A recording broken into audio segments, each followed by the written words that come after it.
Good morning, students. I'm Saraswati teacher here. Hope you all are safe and fine. Are you all ready with your books? Let's start the preamble and the salient features of the Indian Constitution. So let's discuss few more features. The emergency provisions. There are three types of emergencies: national emergency, constitutional emergency, and financial emergency. National emergency means emergency resulting from war or external aggression or threat of external aggression against India. Constitutional emergency in the state means emergency resulting from the failure of constitutional machinery. Financial emergency means emergency resulting from a threat to financial stability. Let's know more about it by doing the recapitulation. Now discuss the features of the preamble of the Constitution of India. So the preamble refers to the 5 important features of India as a state, and we have to explain India is a sovereign, social, secular, democratic republic, which is given in page number 374 to 376, and this I have already discussed in the previous module. Discuss the 4 objectives of the state as described in the preamble of the Constitution. So here we have to write the 4 objectives of the state, that is the justice, liberty, equality, and fraternity.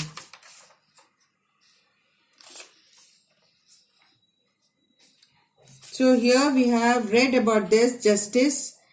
Indian Constitution seeks to secure justice in social, economic, and political for all the citizens.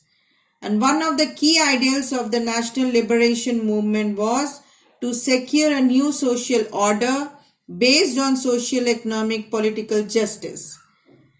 In the social dimension, justice means the absence of socially privileged classes in the society and no discrimination against any citizen on the grounds of caste, creed, color, religion, or sex. India accepts the securing of social justice as a goal. Economic justice means no discrimination between man and man on the basis of income, wealth, and economic values.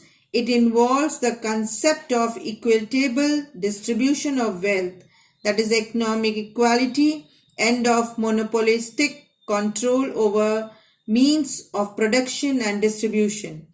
In its political dimension, justice means equal, free and fair opportunities to the people for participation in the political process.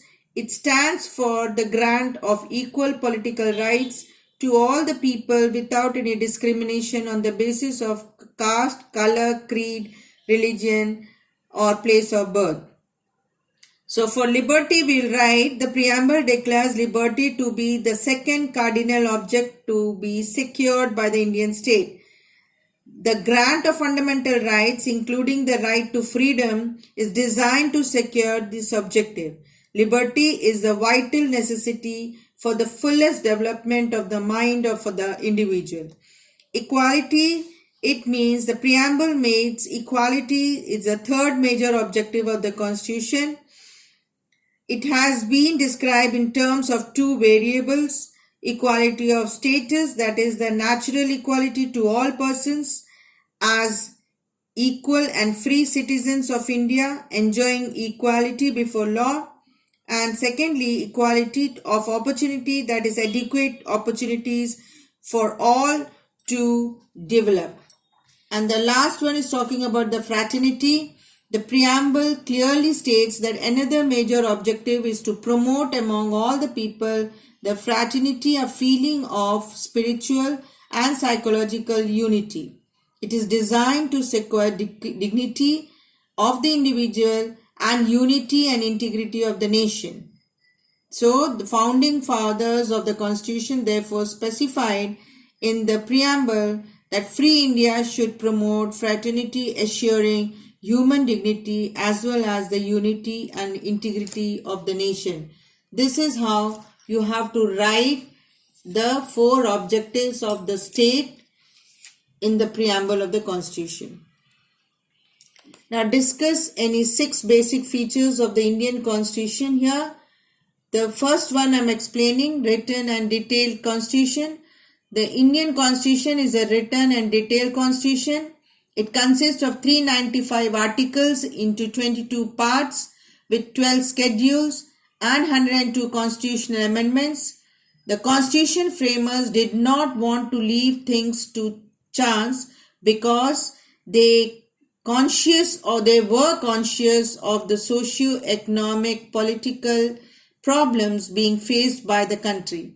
Further, the decision to have a common constitution for the union and the states made the constitution bulky. So you have to write about the federal structure and the unitary spirit. Now for fundamental rights, you have to write all the rights like right to equality. It provides for equality before law, end of discrimination, equality of opportunity, abolition of untouchability and abolition of titles. Right to freedom is talking about it incorporates 6 fundamental freedoms: freedom of speech and expression, freedom to form associations, freedom to assemble peacefully without arms, freedom to move freely in India, freedom to residence in any part, and freedom of adopting any profession or trade or occupation. Right against exploitation. The fundamental rights prohibits traffic in human beings, forced labor and employment of children in hazardous job. Right to freedom of religion. The grant of this right involves the freedom of conscience, religion and worship. It gives to all religion sects freedom to establish and maintain their religious institutions. Cultural and educational right. Under this category, the Constitution guarantees the right of minorities to maintain and develop their language and cultures. Right to constitutional remedies. The fundamental right is the soul to entire Bill of Rights. It provides for the enforcement and protection of fundamental rights by the courts. It empowers the Supreme Court to issue orders, direction and the writs for the enforcement of these rights. So here children, this is how you have to write. Then bicameral union parliament also, directive principles of the state policy, parliamentary form of government. So each points you have to explain very nicely as it carries 6 marks. Read the chapter properly, answer all the PT chapters, questions and answers properly in the notebook.